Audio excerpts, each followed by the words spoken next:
Hello, my name is Alexander Mordvintsev, and today I'm going to talk about differentiable self-organizing systems on the example of neural cellular automata model.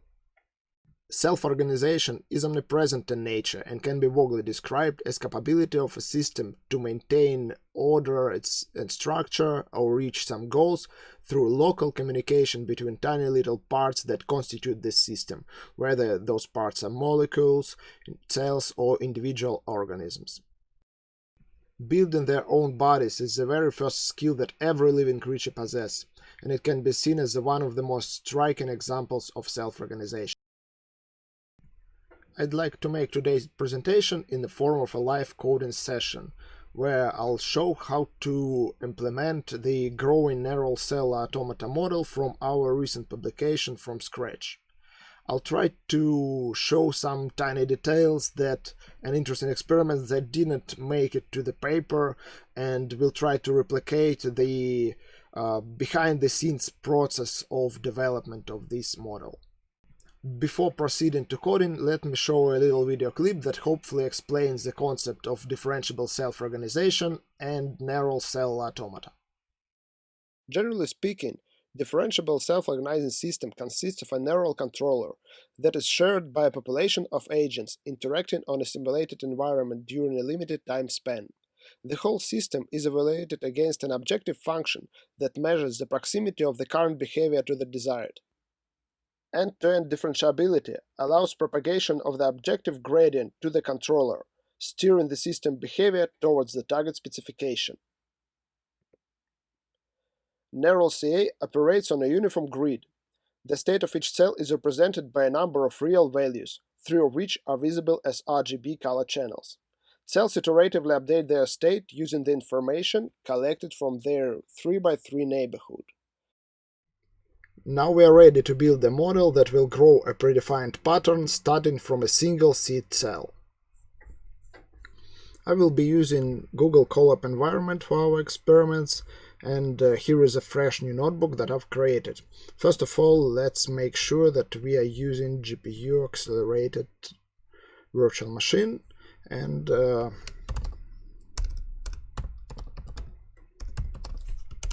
double checking that we have an accelerator. Yes, we've got Tesla V100 here. You may notice that I'm using a paid pro version of Google Colab. Otherwise, I'll be getting K80. A paid version costs around $10 a month. Now let's set up some boilerplate. I'll be using a feature of Colab that's called code snippets. This list contains a lot of useful little pieces of code that can be copied in the current notebook. And also this list can be populated by user by adding links to notebooks that contain custom snippets into this list at settings dialog.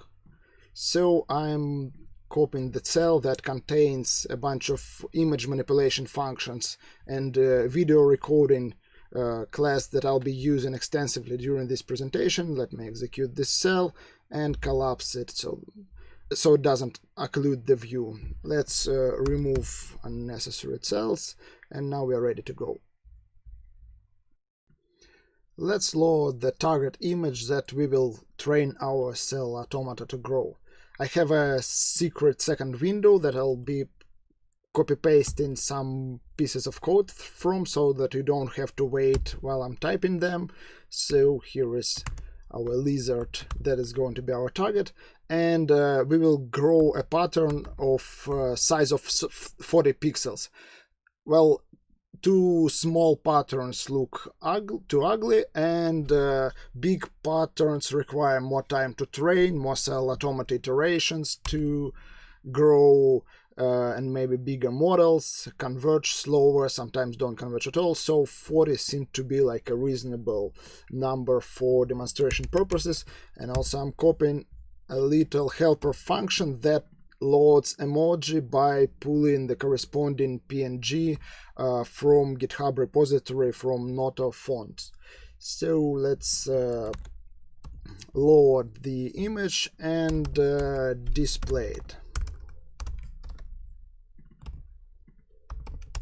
Yes, our image loading works, and you may see that our lizard is a little bit different from the one that we use in the original article, and the reason is that since we published the article, Android updated their lizard emoji, so we will grow a new emoji.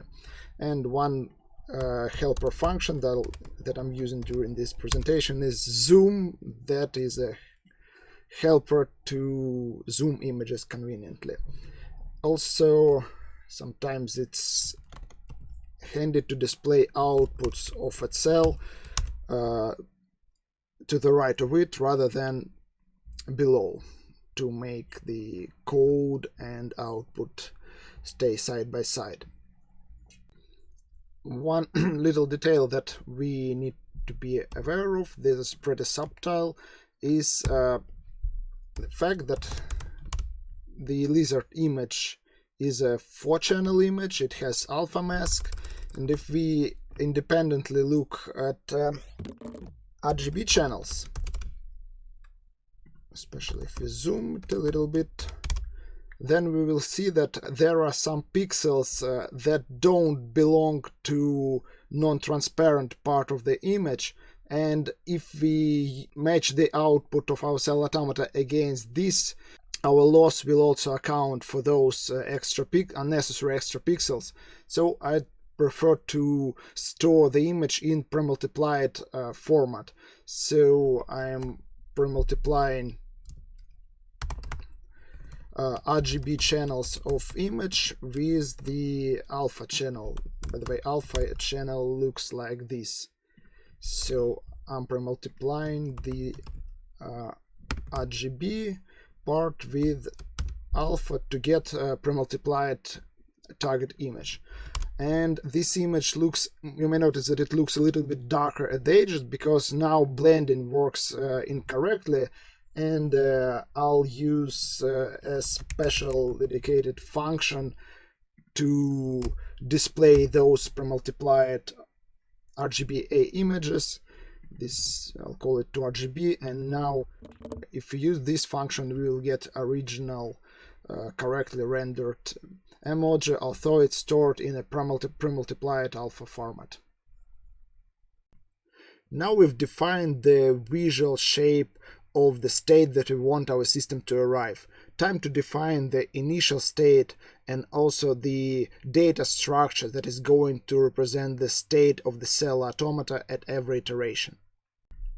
Each cell is going to store some amount of information. Obviously we need 3 values to represent RGB colors, but it's necessary for cell to store some internal representation of its position inside of the grown shape. So we will use the value of 16 channels. This value is pretty arbitrary but seems to work reasonably well. So let's define the initial state of the grid. The grid is going to be mostly filled by zeros, and we use the defined shape, specify the number of channels, and so all grid is going to be filled with zeros, but the one cell in the middle will have a special value. Note that I kept the first 3 channels to 0 value because I want the black dot to be visible on white background, given the way we visualize images on screen. Now we're ready to build the first version of neural cell automata model. Here I'm copy pasting it, and as you see, it's quite simple. It's built out of convolutional layers only, exploiting the close relationship between convolutions and cell automata. Namely, convolutions are cell automata that restrict the operation they perform to a linear function of the cell's neighborhood. The first layer models the perception of a cell and projects 3x3 neighborhood of each cell into 128-dimensional vector, also applying linearity so that we have some nonlinear components in our cell automata so that it could learn more interesting functions. And the second layer just computes independent per cell update vector that is being incrementally added to current state of each cell. We use incremental updates being inspired by residual networks and Euler integration of systems of partial derivative equations. Let's see what would happen if we start from our seed and iterate the model for a few steps.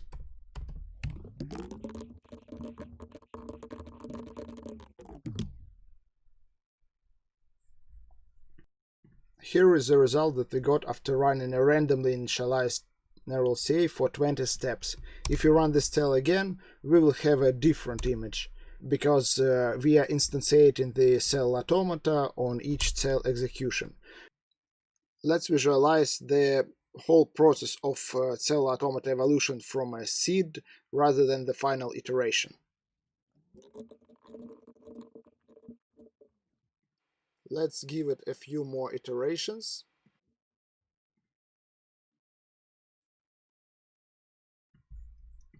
Each time we run this cell, we get a different behavior of a cell automata.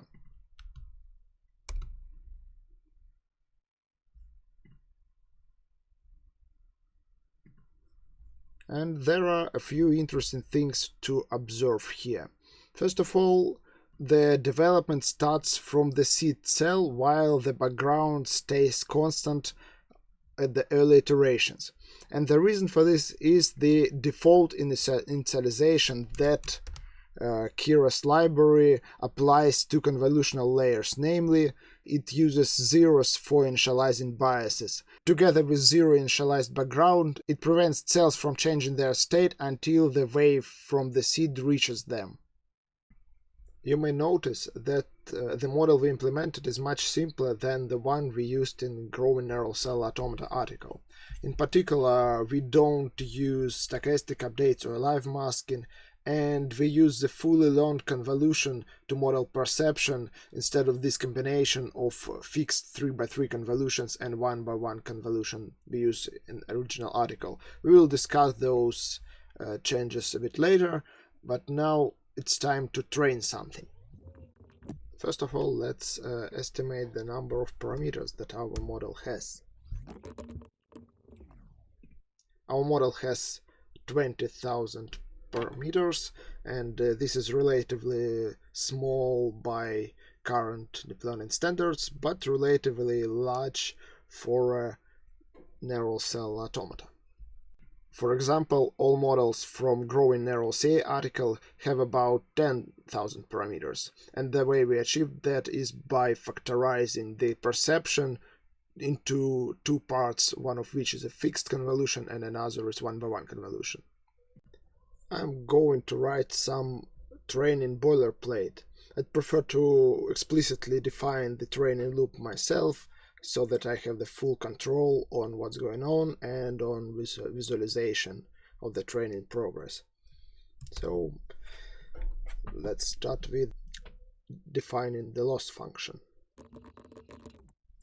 I'll begin with 50 iterations of cell automata because it's supposed to be enough to grow the pattern of size of 40 pixels. And after 40 iterations, we expect the first 4 channels of the grid to be equal to the target pattern. We use per pixel square differences and average them across all pixels.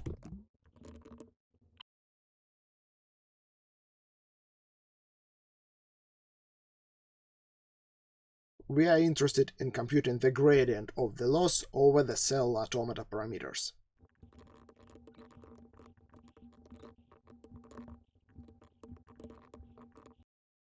We have gradients, let's create an optimizer to use them.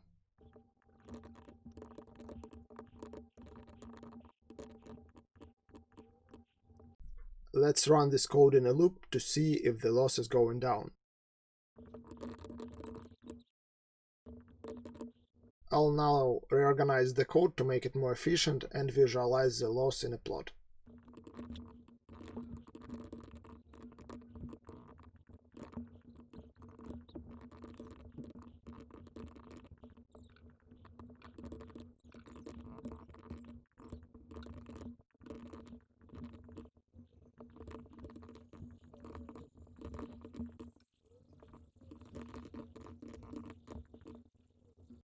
I want to see the evolution of final states of the grid during training as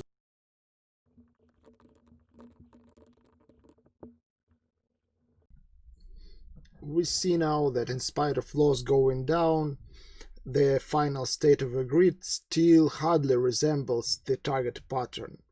And there is a simple reason for that.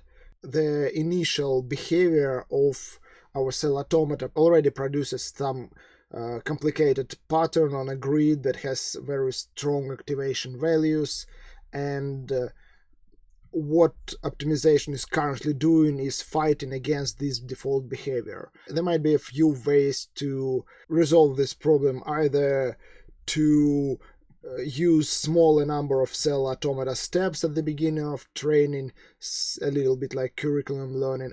Maybe playing with optimizer parameter helps, but the simplest solution that I've found is just initializing the coefficients of the very last layer of cell automata to zeros.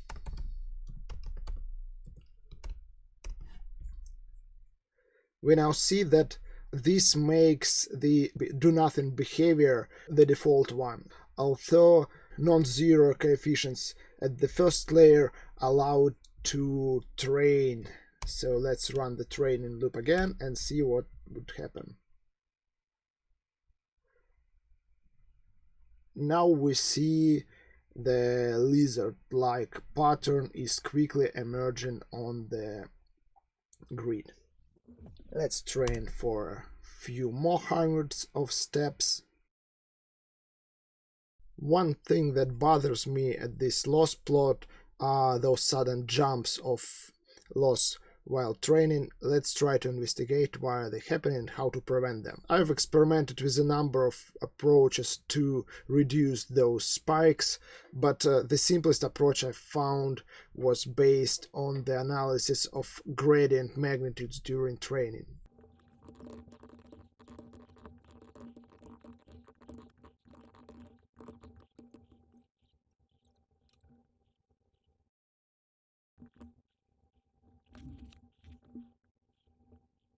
We see that those spikes in the loss seem to be aligned with sudden jumps of the gradient magnitude, which seems to interfere with Adam optimizer, so I decided to normalize the gradients to stabilize the training, and it seemed to work somehow.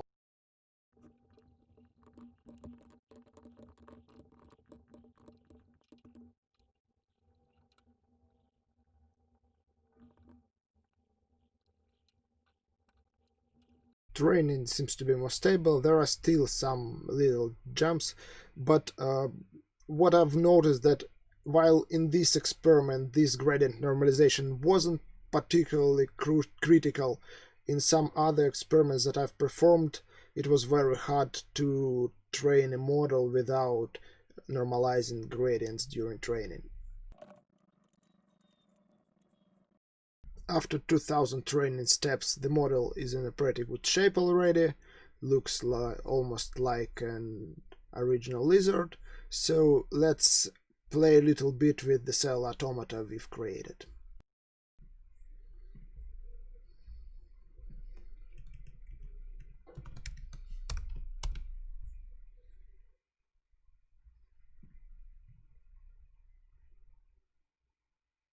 We see that the model produces a pretty good lizard at shape around step 50, but then the pattern degrades and gets completely destroyed because there is nothing in our loss function that makes it stable. All we are asking for is particular pattern at the step 50. Before trying to stabilize the cell automata at particular pattern, I'd like to talk about yet another important detail of our neural cell automata model. As I've told, we don't use stochastic update yet, which means that all our cells make updates at the same time at each iteration, which implies that there is some global synchronization mechanism between them. In order to call the system self-organizing, I'd like them to be as decoupled as possible. So I wanted to have a model that doesn't rely on existence of this global synchronization mechanism. One way we can try to achieve this is by stochastically updating only a fraction of cells at each iteration. Of course, this is only one of the possible asynchronous computation models. Another interesting idea to explore may be wave-like spreading updates, such as, for example, on this video of bees shimmering. There are many ways to explore to make those differentiable self-organizing models more lifelike. Let's implement the stochastic updates. This code produces the mask of ones and zeros, and 0 and 1 have probabilities of 1.5, and we produce only one value per cell. So those masks are per cell but not per cell channel. And we multiply the update vector by this mask. Cellular automata now will need more steps to build the pattern because each cell fires only half of the time. So we give it 100 steps. I will also modify the training schedule by decaying the learning rate at step 1000. Let's see how it trains.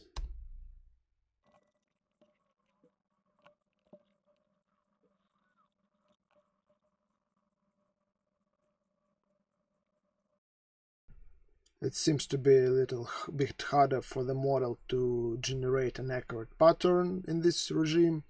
Let's try to increase the batch size from 1 to maybe 4 instances at each train.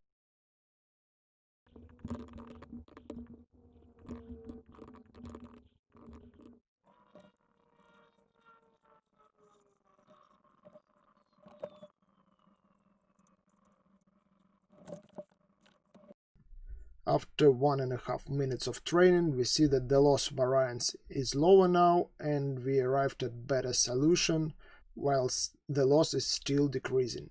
Let's have a closer look at the model we've created now.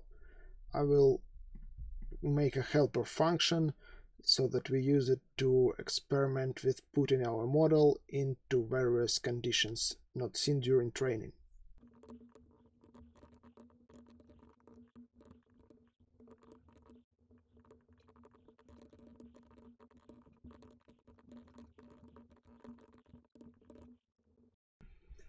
The first video shows the evolution of cell automata during its normal operation, and we see that it decided to paint the background green at the intermediate steps for some reason, although eventually it arrives into a normal state. And the reason for this is that we don't impose any constraints at the behavior of the background cells during operation, and they are all allowed to participate in the computation at all steps.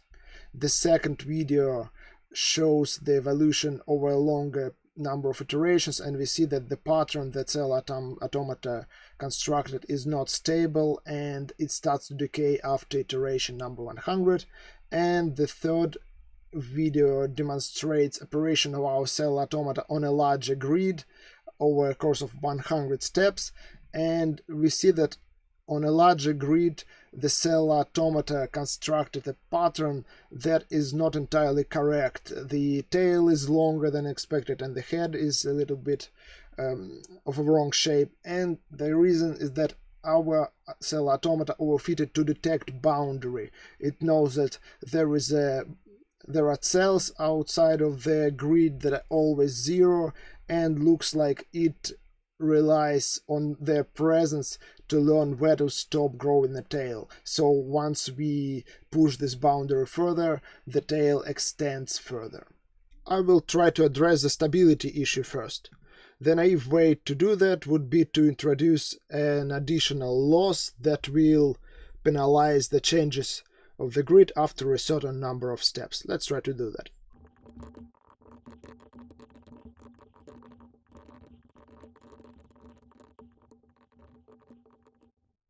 Let's run training.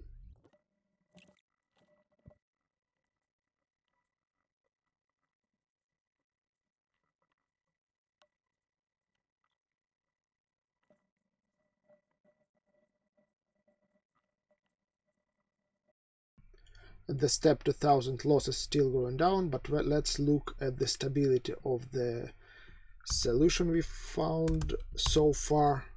So running cell automata for 300 steps, and we see that first it produces the pattern, then it maintains it for a while, but then it starts to slowly decay, probably much slower than without the stability loss, but still pattern is not stable. Let's try to train for a couple thousand steps more.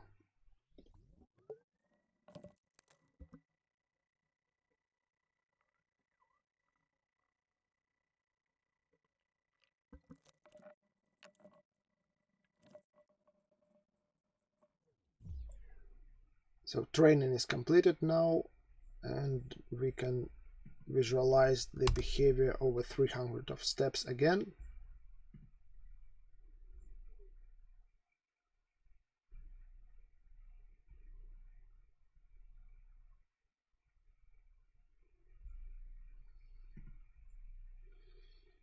Well, the pattern seems to be more stable, but then it finally starts to decay. We may spend some time tuning the weights of those two losses, the stability loss and the target loss, but in my opinion it complicates things, adds additional coefficients. We found a different solution to pattern stability problem. Rather than trying to add additional loss terms, let's formulate the optimization problem a bit differently. We need a cell automata that can produce the target pattern if it receives the grid with the seed in the center, or if the grid already contains the pattern at some stage of growth. So we will create a pool that will contain a set of states of a grid, and then we will sample states from this pool, let cell automata evolve those states, backpropagate loss over a fixed small number of steps, and then put the resulting states back to the pool.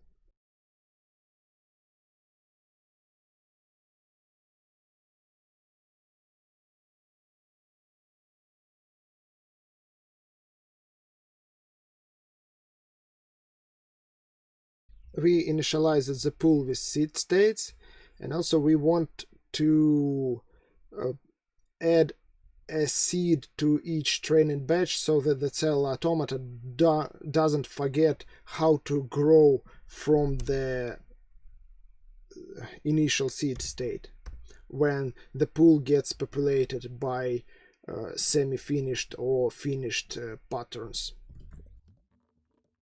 Let's visualize both initial states for a batch and the final states.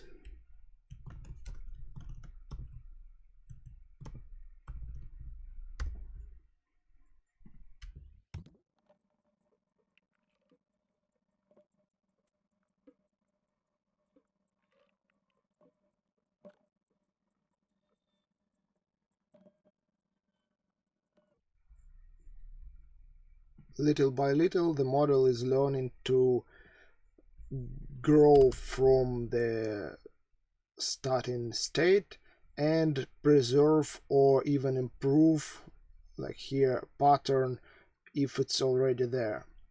Let's give it a couple of thousand steps more.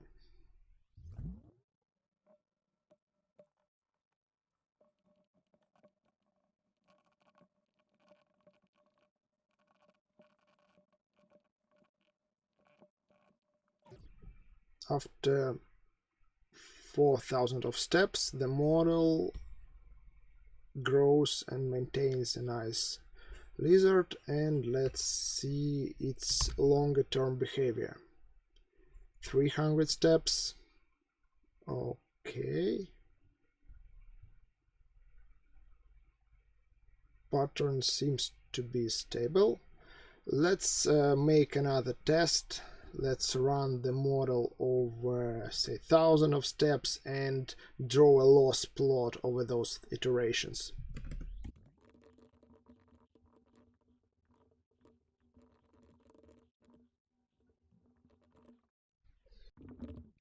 So we see that loss goes down quickly at the beginning of cell automata evolution and reaches minimum around the step 100, and then unfortunately grows little by little.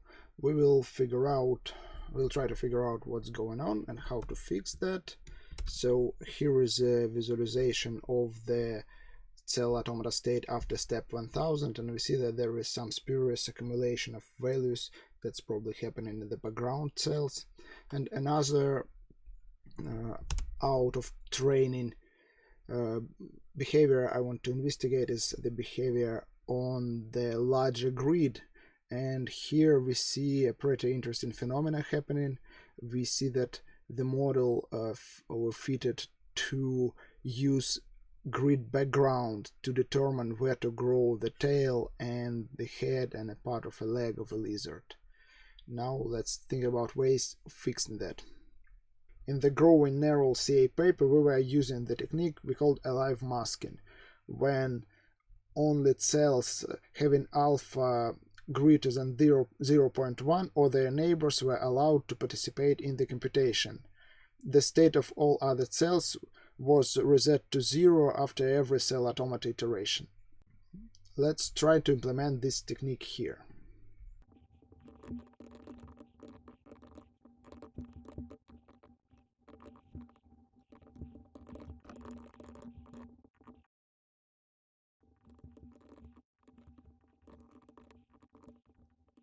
The variant of the technique implemented here is a little bit simpler than the one described in the article, as we only used the state of the grid before the update, but this shouldn't cause big difference in the results. To reduce the chance of touching the grid boundaries while growing, I will also pad the target pattern with empty space.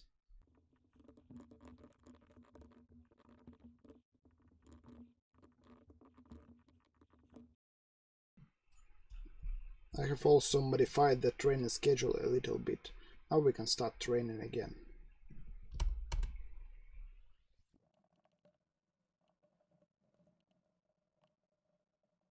So after training for around 6,000 steps that took 10 minutes, our model learned to grow the pattern.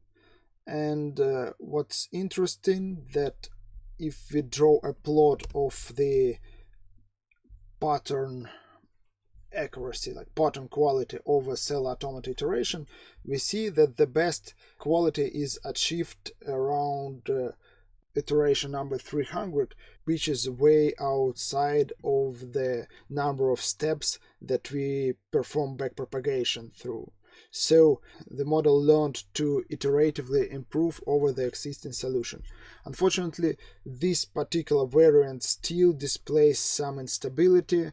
I don't know right now what is the cause, but we didn't implement all the pieces from the original model. For example, we still don't use this factorized perception. Maybe that's the reason, but I think this little tutorial demonstrates the process of building a narrow cell automata model from scratch.